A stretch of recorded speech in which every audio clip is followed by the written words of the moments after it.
আসসালামু আলাইকুম এভরিওয়ান। আজকে আপনাদের সাথে শেয়ার করব গরুর কলিজা বোনা। প্রথমে আমরা কলিজাটাকে কয়েক মিনিট সিদ্ধ করে নেব, ভেতরে ময়লা থাকলে যেন বেরিয়ে আসে। তারপর একটা কড়াই বসিয়ে দিয়ে দিব তেল। তেলটা গরম হয়ে আসলে দিয়ে দিব পেঁয়াজ কুচি। পেঁয়াজটা হালকা ভেজে নেব, দিয়ে দিব তেজপাতা, এলাচ, দারচিনি।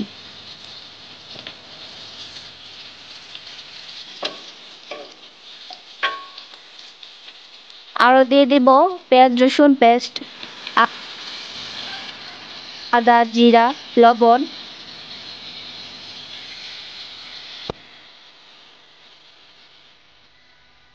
মরিচ গুঁড়া, হলুদ গুঁড়া, হলুদের গুঁড়া।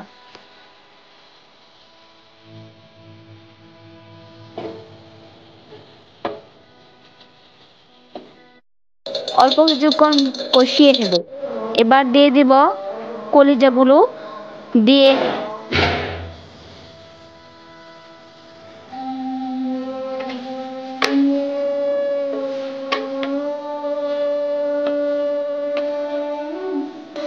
নেড়ে দিয়ে দিব পানি।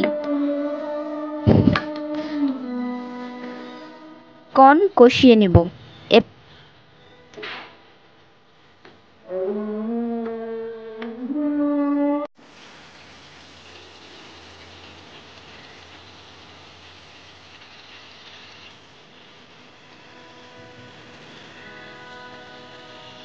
এবার পরিবেশন করব।